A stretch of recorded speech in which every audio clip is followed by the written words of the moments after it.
नमस्कार, आप देख रहे हैं सुपर हिट शो राजनीति। मैं हूं आपके साथ राम मोहन शर्मा। हम लेकर आए हैं दिन भर की तमाम बड़ी खबरें, मगर सबसे पहले आपको बताते हैं कि आज की राजनीति के मैनिफेस्टो में क्या है।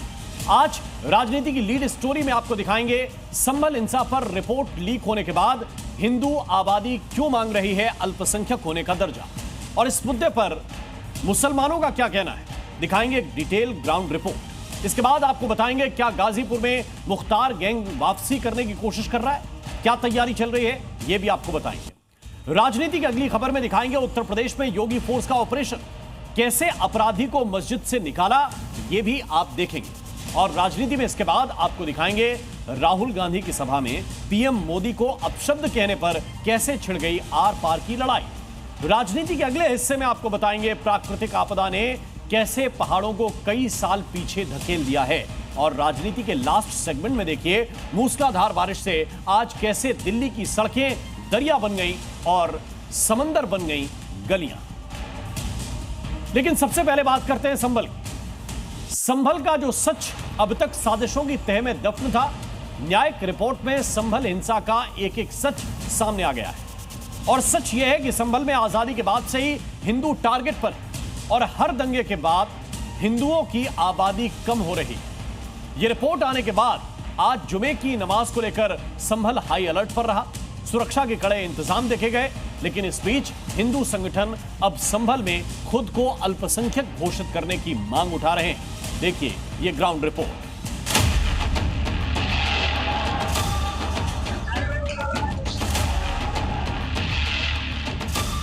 उसमें शासन प्रशासन हमारा साथ नहीं देता, हिंदुओं को साथ नहीं देता, तो ये 15% भी किसी दिन 5% रह जाती। ये जो है सिर्फ और सिर्फ हिंदू मुस्लिम की सियासत है। सरकार जो है इन मुद्दों से भटका रही है।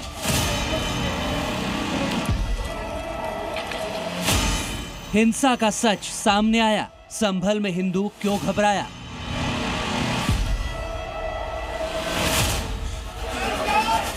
दंगों पर सनसनीखेज report, Yogi force on high alert.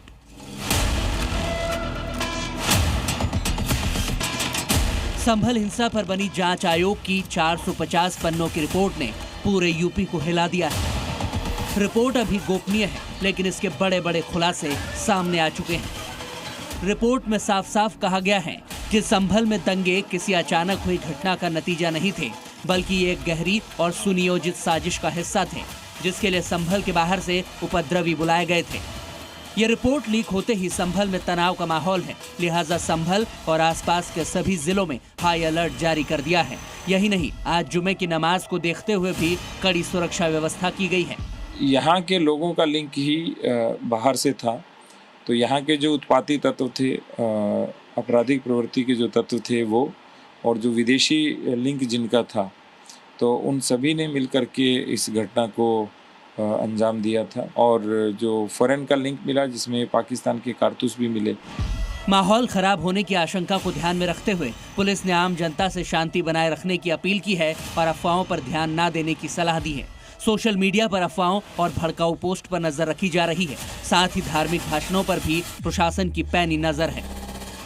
यहाँ पर जो फोर्स हैं वो आप देखेंगे, आरआरएफ के जवान को देखेंगे, संभल पुलिस को देखेंगे। संभल पुलिस के तमाम जवान यहाँ पर मौजूद हैं, तमाम सीनियर अधिकारी मौजूद हैं। तमाम उन गलियों को भी हम दिखाना चाहेंगे। ये गलियाँ सीधे शाही जामा मस्जिद की ओर जाते हैं। यहाँ पर भी आप देखिए बैरिकेड लगा गया है, आरआरएफ के जवान यहाँ पर तैनात है। संभल हिंसा पर आई रिपोर्ट में जो सबसे बड़ी बात है वो यहाँ के डेमोग्राफिक बदलाव को लेकर है। आजादी के वक्त जहां संभल में हिंदुओं की आबादी करीब 45% थी, वहीं ये आंकड़ा अब घटकर महज 15% तक रह गया है। यानी 1947 के बाद संभल की कुल आबादी में हिंदुओं की आबादी 30% घट चुकी है, जबकि संभल में आजादी के वक्त मुस्लिमों की आबादी करीब 55% थी, जिसका योगदान अब संभल की कुल आबादी में 30% बढ़कर 85% हो गया है। लिहाजा एक बार फिर संभल में हिंदुओं को अल्पसंख्यक का दर्जा देने की मांग उठ रही है। वहीं मुस्लिम कह रहे हैं कि संभल में मजहब के नाम पर सियासत हो रही है। प्रशासन हमारा साथ नहीं देता, हिंदुओं को साथ नहीं देता, तो ये 15% भी किसी दिन 5% रह जाती। क्योंकि जहाँ पर ही हरिहर मंदिर, जहाँ ये घटना हुई है, जहाँ बलवा हुआ है, वहाँ पर हरिहर मंदिर है, उसके बराबर में हिंदुओं का बहुत बड़ा मोहल्ला कोटपुर भी, जिसके अंदर ज़्यादातर हिंदू ही रहते हैं। ये जो है सिर्फ और सिर्फ हिंदू मुस्लिम की सियासत है, कुछ नहीं है। सरकार जो है इन मुद्दों से भटका रही है। सरकार देखे बेरोजगारी कैसे खत्म होगी, महंगाई कैसे खत्म होगी, पढ़ने वालों को शिक्षा कैसे मिलेगी, स्वास्थ्य कैसे मिलेगा, अस्पतालों में डॉक्टर नहीं है, दवाई नहीं है। जामा मस्जिद कमेटी के वकील बदली डेमोग्राफी पर अलग ही तर्क दे रहे हैं। शकील वारसी के मुताबिक संभल में हिंदुओं की संख्या मुसलमानों के डर से नहीं बल्कि कारोबार के लिए दूसरे शहरों में जाने की वजह से घटी है। वहीं संभल जामा मस्जिद के सदर जफर अली पूरे मामले से कन्नी काट रहे हैं। मुझे भी अध्ययन करना पड़ेगा, 450 पेजेस की वो रिपोर्ट आई है, उसको पढ़ने में टाइम लगेगा। उसके बाद फिर मैं और संभल के इतिहास को भी खंगालूंगा, उसमें देखूंगा क्या है क्या नहीं है। उसके बाद सारी चीज़ें संलग्न करके, सारी चीज़ें संग्रह करके उसको तभी तो मैं कोई प्रतिक्रिया दूंगा। जहाँ रोजगार मिलता है, जहाँ उसका कारोबार चल जाए, जहाँ सुविधाजनक रह सकता है, तो वहाँ शिफ्ट हो जाता है। तो ये तो कोई बात न हुई कि 45% या 15% नहीं। बहुत से इलाकों में मुसलमान जो है कम हो गए, तो इट नेवर मीन्स के जो है वो किसी कारण से कम हुए, केवल और केवल जो है वो कारोबार और रहने सहने। जाहिर है संभल दंगों पर आई न्यायिक जांच आयोग की रिपोर्ट ने हिंसा की हकीकत पेश करने के साथ साथ हिंदू मुस्लिम आबादी को लेकर एक बार फिर नई बहस छेड़ दी है और ये मुद्दा अब जल्द शांत होने वाला नहीं है। जी मीडिया के लिए संभल से सुनील सिंह के साथ राजू राज की रिपोर्ट। और उत्तर प्रदेश में कानून के खिलाफ जाने वालों को अब छुपने की कोई जगह नहीं मिल रही। अपराधी कितना भी चालाक क्यों ना हो, लेकिन योगी फोर्स के सामने उसकी चालाकी टिक नहीं पाती। गोंडा में एक अपराधी ने ऐसी ही चालाकी दिखाते हुए मस्जिद में छिपने की कोशिश की, मगर योगी फोर्स ने उसे वहां से खींचकर बाहर निकाला और गिरफ्तार कर लिया। जबकि गाजियाबाद, कासगंज और सहारनपुर में भी यूपी पुलिस लगातार ऑपरेशन लंगड़ा चला रही है और बदमाशों का पक्का इलाज कर रही है। देखिए ये रिपोर्ट।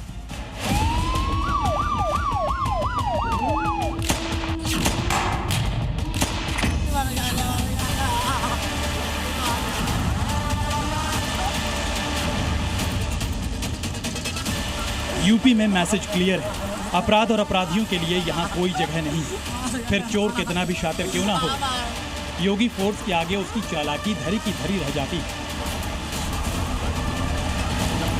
अब जरा इस तस्वीर को देखिए। यूपी के गोंडा में नगर कोतवाली पुलिस ने फरार चल रहे चोरों के सक्रिय गिरोह के एक सदस्य को गिरफ्तार किया। उस समय जब आरोपी गिरफ्तारी से बचने के लिए मस्जिद में घुसने की कोशिश कर रहा था। अब आरोप लग रहे हैं कि पुलिस आरोपी को मस्जिद के अंदर से पकड़कर लाई और जूते चप्पल पहनकर मस्जिद में दाखिल हुई।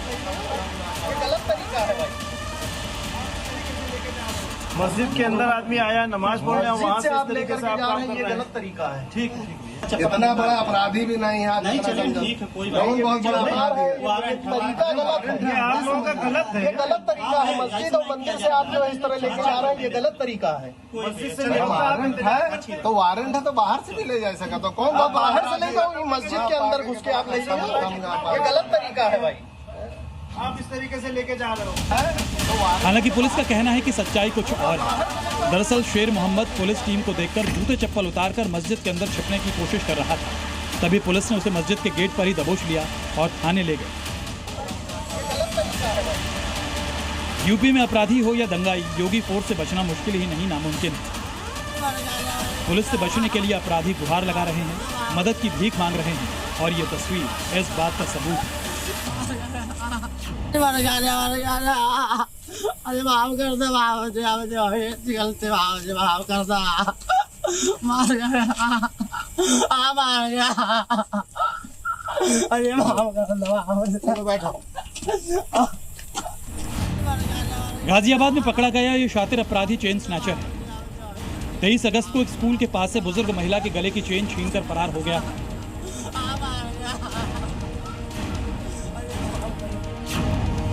वहीं 28 अगस्त को रात को चेकिंग अभियान के दौरान पुलिस ने बाइक सवार 2 युवक को रोकने की कोशिश की तो बाइक सवार बदमाश ने पुलिस को चकमा देकर वहां से भागने की कोशिश की। पुलिस ने जब पीछा किया तो उन पर फायरिंग कर दी। जवाबी कार्रवाई में बदमाश घायल हो गया। पुलिस की फायरिंग में घायल बदमाश के पैरों में गोली लगी। वहीं पुलिस ने आरोपी के पास से नकदी, चोरी की बाइक, अवैध हथियार बरामद किए। आरोपी अक्सर इलाके में मोबाइल, चेन और पर्स चोरी करता है। इन्होंने यहाँ से भागने का प्रयास किया। पुलिस दल द्वारा जब इनको रुकने के लिए कहा गया तो इन्होंने पुलिस पर जान से मारने के निहितार्थ फायर कर दिया। पुलिस को जवाबी फायरिंग करनी पड़ी है। इसमें एक व्यक्ति शाबिद के पैर में यहाँ पर गोली लगी है और दूसरा व्यक्ति जो बाइक पर पीछे बैठा हुआ था अंशु, उसको मौके से हिरासत में ले लिया गया है। वहीं कासगंज में भी पुलिस ने 25,000 के इनामी बदमाश को मुठभेड़ के बाद गिरफ्तार कर लिया है। जवाबी कार्रवाई में आरोपी के पैर में गोली लगी, जबकि दूसरा बदमाश अंधेरे का फायदा उठाकर वहां से फरार हो गया। यूपी के सहारनपुर में भी ऐसी स्थिति देखने को मिली, जहां पुलिस ने मुठभेड़ के दौरान एक बदमाश को गिरफ्तार कर लिया, जबकि दूसरा फरार होने में कामयाब रहा। बदमाशों के खिलाफ यूपी पुलिस का ताबड़तोड़ एक्शन जारी है। ऑपरेशन लंगड़ा के तहत यूपी में बदमाशों का पक्का इलाज भी जारी है। ब्यूरो रिपोर्ट, जी मीडिया। और इस बीच गाजीपुर में फिर से मुख्तार अंसारी गैंग के खौफ का साया मंडराने लगा है। एक ऐसा शार्प शूटर जो कभी मुख्तार का सबसे भरोसेमंद माना जाता था, अब खुलेआम रंगदारी वसूलने की फिराक में। नाम है गोरा राय और आरोप है कि इसने 5 लाख रुपए की रंगदारी मांगकर ठेकेदार को न सिर्फ धमकाया बल्कि सरेआम थप्पड़ जड़कर अपना रौब भी दिखाया, जो बता रहा है कि गाजीपुर में मुख्तार गैंग फिर से सिर उठाने की कोशिश कर रहा है।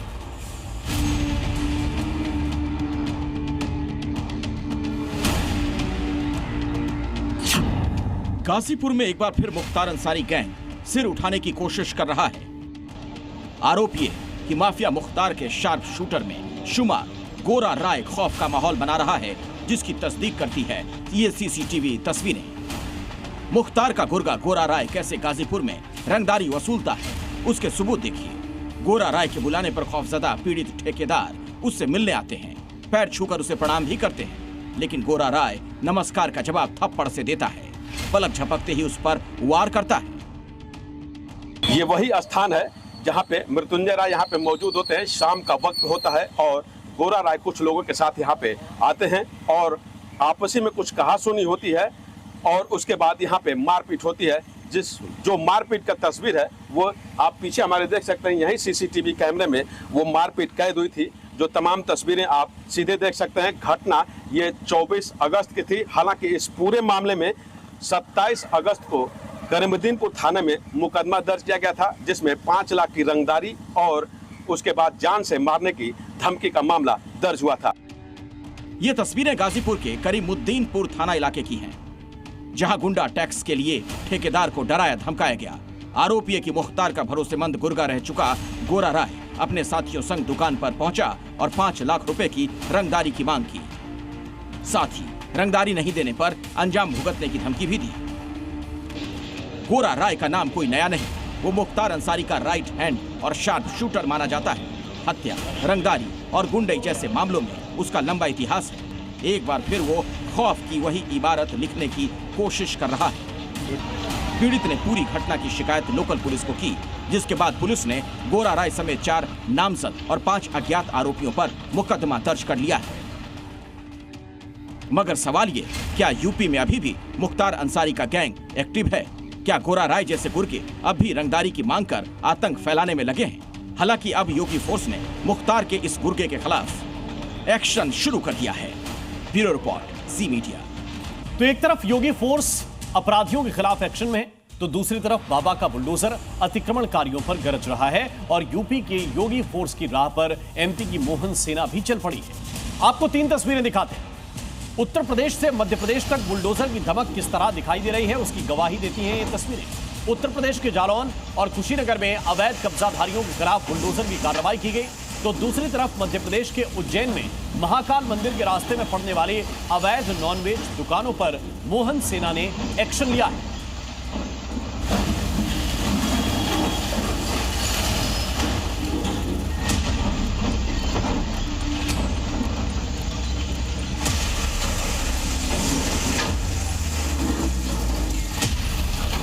उज्जैन में मोहन सेना का बुलडोजर एक्शन।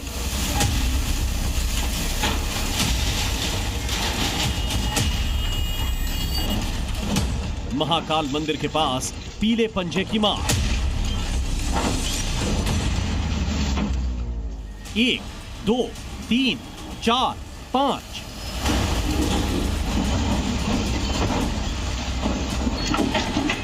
उज्जैन के बेगम बाग में मोहन सेना का बुलडोजर आज फुल एक्शन में नजर आया।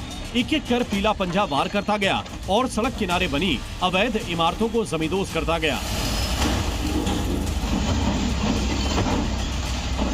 ये इलाका उज्जैन के विश्व प्रसिद्ध महाकालेश्वर मंदिर से महज 100 मीटर की दूरी पर है और मुस्लिम बहुल होने के कारण इसे बेहद संवेदनशील क्षेत्र भी माना जाता है। मगर यहाँ कई ऐसी अवैध दुकानें थीं जो नॉनवेज का बिजनेस करती थीं। इन्हीं में से एक आगरा रेस्टोरेंट पर आज बुलडोजर कार्रवाई की गई।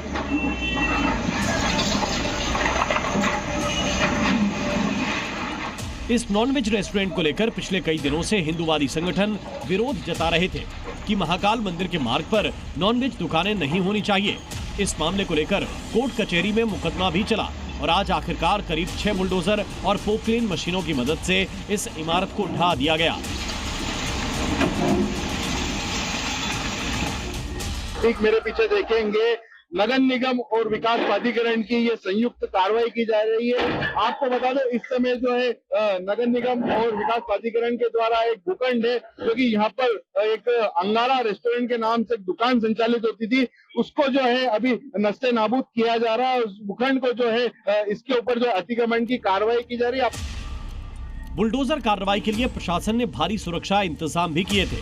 50 अधिकारी और पुलिस के जवान, 100 से ज्यादा नगर निगम कर्मचारी और पूरा प्रशासनिक अमला मौके पर तैनात रहा ताकि किसी तरह का विरोध या प्रदर्शन न हो, क्योंकि यहाँ 1.5 महीने पहले भी 12 अवैध इमारतें जमींदोज की गई थीं।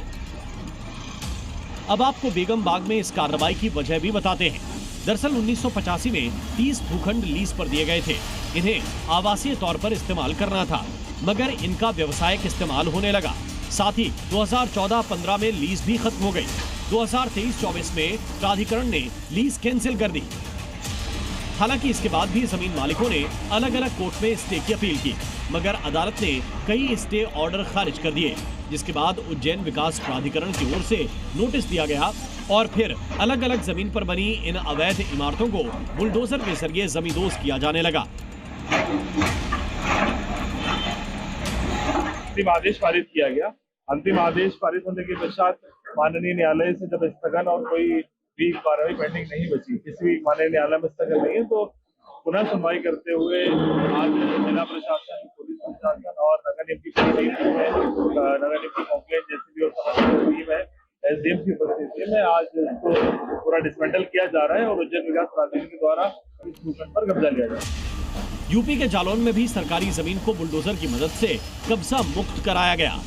यहाँ 86 लाख की लागत से अवैध गोदाम बना दिया गया था, मगर स्थानीय प्रशासन ने जांच के बाद इसे खाली करने का नोटिस थमाया और फिर बुलडोजर की मदद से अवैध गोदाम को ध्वस्त कर दिया गया। यूपी हो या मध्य प्रदेश, योगी फोर्स या मोहन सेना, दोनों का मकसद एक ही है, कोई भी अवैध अतिक्रमण को बख्शा नहीं जाएगा। जहां भी सरकारी जमीन पर कब्जा होगा वहां बुलडोजर चलेगा ही चलेगा। Bureau report, C media. और आइए अब रुख करते हैं बिहार की राजधानी पटना का, जहां आज जबरदस्त सियासी संग्राम देखने को मिला। बीजेपी और कांग्रेस के कार्यकर्ता आमने सामने आ गए। हर कार्यकर्ता के हाथ में झंडा था। कोशिश ये थी कि विरोधी दल के कार्यकर्ताओं को किसी तरह से मात दे दी जाए। अब इस प्रदर्शन को रोकने में पुलिस भी काफी देर तक नाकाम रही। ये पूरा हंगामा प्रधानमंत्री मोदी को लेकर आपत्तिजनक बयान को लेकर हुआ। पटना से एक खास रिपोर्ट आपको दिखाते हैं। ये बिहार की राजधानी पटना है। बिहार कांग्रेस मुख्यालय के सामने बीजेपी कार्यकर्ताओं का रण घंटे भर जारी रहा। जिधर आपकी नजर जाएगी आपको बीजेपी और कांग्रेस कार्यकर्ताओं के बीच भिड़ंत ही दिखेगी। यहाँ पर मौजूद हर कार्यकर्ता के हाथ में लाठी है, डंडा है और अपनी पार्टी का झंडा भी है। हालात को संभालने पहुंची नीतीश की पुलिस लाचार है, क्योंकि जितने पुलिस वाले तैनात हैं उससे कहीं ज्यादा प्रदर्शनकारी हैं। ये देखिए किस तरह से एक पुलिस वाले ने हालात पर काबू पाने के लिए पिस्टल निकाला, लेकिन यही पिस्टल पुलिस के लिए जी का जंजाल बन गया। कांग्रेस के नेताओं को चेतावनी देता हूं, आपने मां का अपमान किया है। एक एक बिहारी बेटा आपको इसका जवाब देगा। आपने देश के प्रधानमंत्री का अपमान किया है। एक एक भाजपा कार्यकर्ता इसका बदला लेगा। अब आप तो देख सकते हैं, हम प्रदर्शन करने आए थे, शांतिपूर्ण प्रदर्शन था। कांग्रेस कार्यालय के अंदर से ईंटा पत्थर चलाए जा रहे हैं, बंदूक दिखाए जा रहे हैं। तो भाजपा कार्यकर्ता बंदूक और ईंटा से नहीं डरता, पत्थर भी खाएगा, माथा भी फोड़ाएगा, शहीद हो जाएगा, पर इस मां के अपमान का बदला लेके रहेगा। बिहार बीजेपी नेता नितिन नवीन के मुताबिक बीजेपी कार्यकर्ता शांतिपूर्वक प्रदर्शन कर रहे थे, लेकिन इसका जवाब देने के लिए कांग्रेस ने भी अपने कार्यकर्ताओं को बुला लिया था और फिर दोनों तरफ से अपने अपने हिसाब से प्रदर्शन करना शुरू कर दिया। जिसके हाथ में जो आया अपने विरोधियों पर दे मारा। गाड़ी तोड़ा जा रहा है और ईंट पत्थर चलाए गए हैं। हम तस्वीर आपको दिखा रहे हैं, देखिए किस तरह के ईंट और पत्थर चलाए गए हैं। दोनों तरफ से कांग्रेस और बीजेपी की तरफ से जो है वो बचाने का प्रयास में लगी हुई है और दोनों तरफ से अभी भी डंडे फट्टे चल रहे हैं।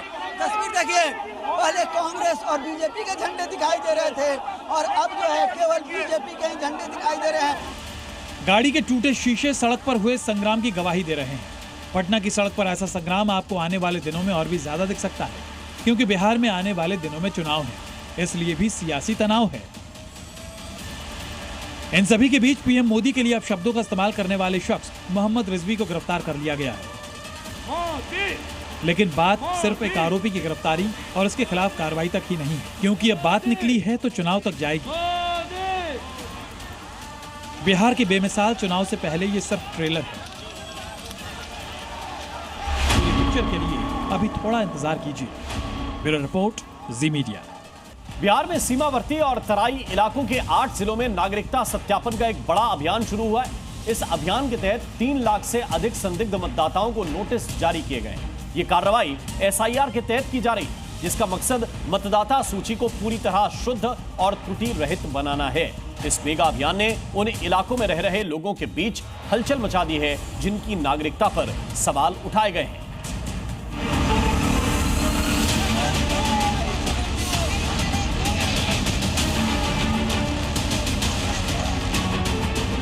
बिहार में मतदाता सूची की सबसे बड़ी सफाई चल रही है।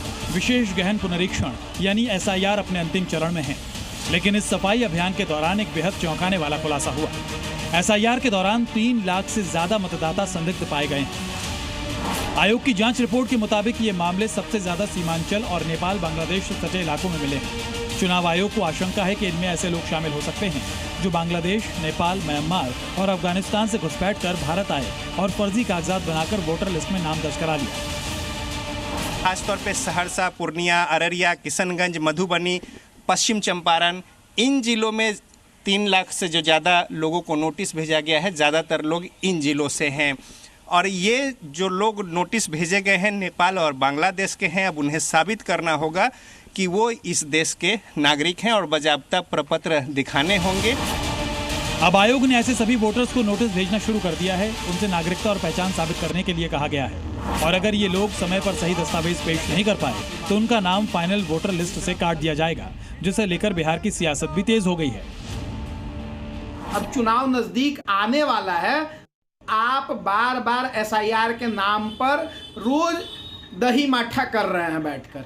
इस तरीके की चीजें नहीं होनी चाहिए और स्वस्थ लोकतंत्र में चुनाव आयोग अपनी भूमिका का निर्वहन निष्पक्ष तरीके से करे। कहीं ना कहीं राजनीतिक रूप से इसको दूसरी दिशा में भटकाने का प्रयास किया जा रहा है और इस तरह की राजनीति को आगे बढ़ाने के लिए सूत्र का सहारा लिया जा रहा है।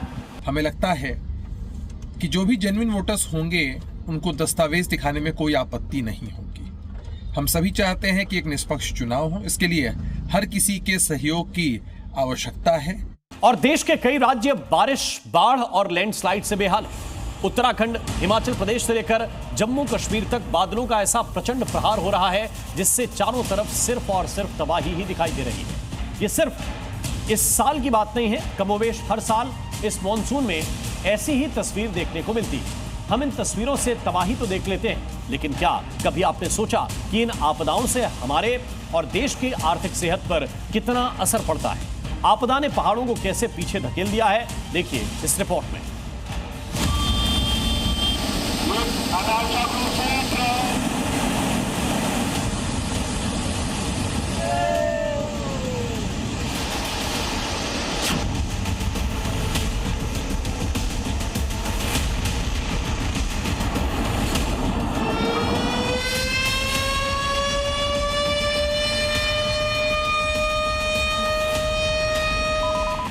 करीब 3 महीनों से आधे हिंदुस्तान पर जल प्रहार जारी है।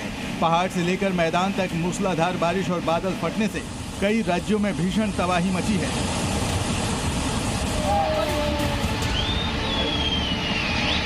खासकर पहाड़ी राज्य उत्तराखंड, हिमाचल प्रदेश और जम्मू कश्मीर में कुदरत कहर बरपा रही है। कहीं घर जमींदोज हो रहे हैं तो कहीं कई हाईवे और लोकल सड़कें खंड खंड हो चुकी हैं। पुल जल समाधि ले चुके हैं। पानी का प्रहार ऐसा है कि उसके सामने जो आया वो सैलाब में समा गया।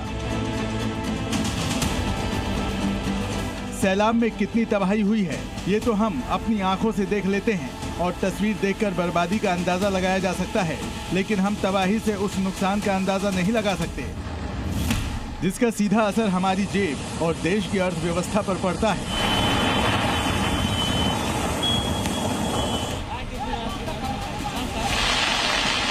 क्या आपको अंदाजा है कि हिमाचल प्रदेश में पिछले कई महीनों से आई आसमानी आफत से प्रदेश को अब तक कितना जान माल का नुकसान हुआ है? रिपोर्ट के मुताबिक हिमाचल प्रदेश में इस साल जून से अब तक बाढ़, बारिश और आपदा से 310 लोगों की मौत हुई है, जबकि 38 लोग लापता बताए जा रहे हैं। बाढ़ से अब तक 3656 कच्चे पक्के घर और दुकानें क्षतिग्रस्त हुई हैं। राज्य की अर्थव्यवस्था को करीब 3000 करोड़ रुपए का नुकसान हुआ है। खास बात यह है कि हिमाचल में 2 साल पहले यानी 2023 में भी जबरदस्त बाढ़ आई थी, जिसमें करीब 8000 करोड़ का नुकसान पहुंचा था। जरा सोचिए, इतनी रकम से प्रदेश में कितना विकास हो सकता था। इतनी बड़ी राशि के नुकसान से हिमाचल का विकास कितना पीछे चला जाएगा। हिमाचल में सबसे ज्यादा नुकसान बादल फटने से हो रहा है। इस साल प्रदेश में अब तक 40 बार बादल फटने की घटनाएं हो चुकी हैं, जबकि 2013 में 27 और 2024 में 12 बार बादल फटने की खबर आई थी।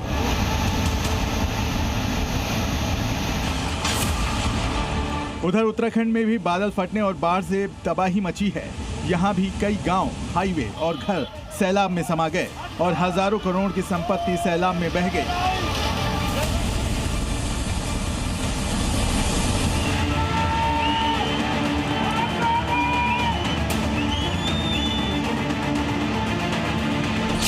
रिपोर्ट के मुताबिक उत्तराखंड में इस साल मानसून में करीब 1000 करोड़ रुपए का नुकसान हुआ है। सबसे अधिक लोक निर्माण विभाग को करीब 350 करोड़ रुपए का नुकसान पहुंचा है। यानी सड़कों और पुलों को यथास्थिति में लाने के लिए फिर से 350 करोड़ रुपए खर्च करने होंगे। घरों और दुकानों को बसाने के लिए भी करोड़ों रुपए लगेंगे। उत्तराखंड, हिमाचल जैसी त्रासदी जम्मू कश्मीर भी झेल रहा है। यहाँ पर भी जान माल के साथ सरकारी और निजी संपत्ति को भारी नुकसान हुआ है। कई बड़े छोटे पुल ढह गए हैं। लैंडस्लाइड और बाढ़ की चपेट में आने से सैकड़ों गाड़ियां बह गई हैं, जबकि जम्मू कश्मीर में बाढ़ बारिश से अब तक 43 से ज्यादा लोगों की मौत हो चुकी है।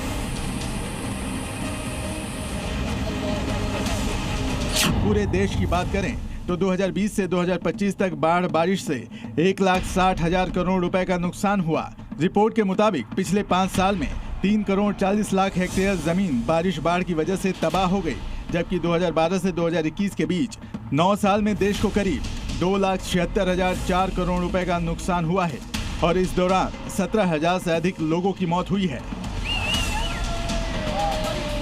इन आंकड़ों से आप अंदाजा लगा सकते हैं कि प्राकृतिक आपदा देश को कितना नुकसान पहुंचाती है और विकास की दौड़ में कितना पीछे कर देती है। ब्यूरो रिपोर्ट, जी मीडिया। और उधर दिल्ली एनसीआर में भी आज भारी बारिश हुई है। सुबह से लगातार बारिश के कारण राजधानी के कई इलाके जलमग्न हो गए। सड़कें तालाब में तब्दील हो गई, जिससे कई जगहों पर जाम लग गया। गाड़ियों की लंबी लंबी कतार से लोगों को दफ्तर आने जाने में दिक्कतों का सामना करना पड़ा। तो वहीं पानी पानी दिल्ली को लेकर सियासत भी शुरू हो गई।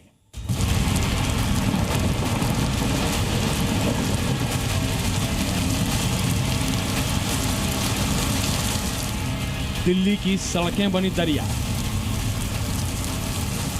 आफत आसमानी, दिल्ली पानी पानी।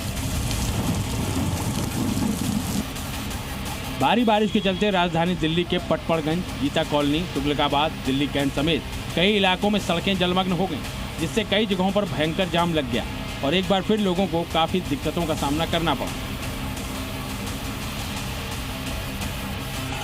ये तस्वीरें दिल्ली के पटपड़गंज की। भारी बारिश की वजह से सड़कें पानी से लबालब भर गईं। विनोद नगर अंडरपास के पास सड़कों पर करीब 2 से 3 फीट तक पानी जमा हो गया। आलम यह हो गया कि एक शख्स ने सड़क को ही स्विमिंग पूल बना लिया और उसमें तैरने लगा। दिल्ली के पूर्व मंत्री सौरभ भारद्वाज ने इसका वीडियो पोस्ट करते हुए बीजेपी सरकार पर सवाल खड़े किए। दिल्ली कैंट इलाके में भी सड़कों पर पानी भरने से लोगों को काफी मुसीबतें उठानी पड़ी।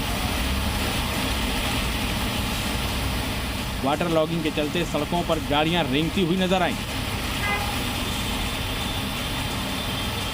बारिश की वजह से लोग समय से दफ्तर नहीं पहुंच पाए और अब यही मुसीबत लोगों को ऑफिस से लौटने में होने वाली है। उधर ओखला अंडरपास के पास पानी भरने के चलते कई गाड़ियां पानी भरने से बंद हो गईं। आप देख सकते हैं ओखला अंडरपास में तकरीबन बताया जा रहा है कि 3 से 4 फीट अंदर पानी भरा हुआ है, जिससे लोगों को आवाजाही करने में काफ़ी दिक्कतें हो रही है। जिसके हम आपको तस्वीरें दिखा रहे हैं, आप देख सकते हैं किस प्रकार से लोग जो है अंडरपास से सफ़र करते हुए दिखाई देंगे। जल भराव में कुछ लोगों की गाड़ी जो है वह ख़राब हो चुकी है, जिसके बाद जो है वह काफ़ी परेशान है। साउथ दिल्ली के तुगलकाबाद समेत कई इलाकों में भी सड़कें डूबी नजर आईं। गलियों और सड़कों पर पानी भरने से लोग घरों में कैद रहने के लिए मजबूर हो गए। ये तस्वीर आपको लग रही होगी कि मैं किसी नदी या नाले से निकल रहा हूँ, ऐसा नहीं है। ये एक मेन रोड है, तुगलकाबाद की रोड मैं आपको दिखा रहा हूँ और ये रास्ते जो है आप देखिए किस तरह से नदी में तब्दील है और यहाँ से निकलना मतलब घुट्टों के तक पानी है यहाँ पर और यहाँ से निकलना बहुत ही मुश्किल है।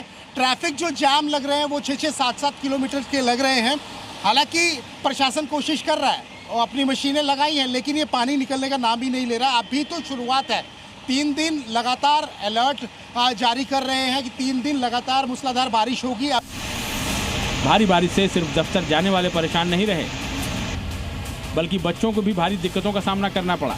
यहाँ तक कि स्कूलों तक में पानी भर गया और स्कूल का प्लेग्राउंड तालाब बन गया। जी न्यूज़।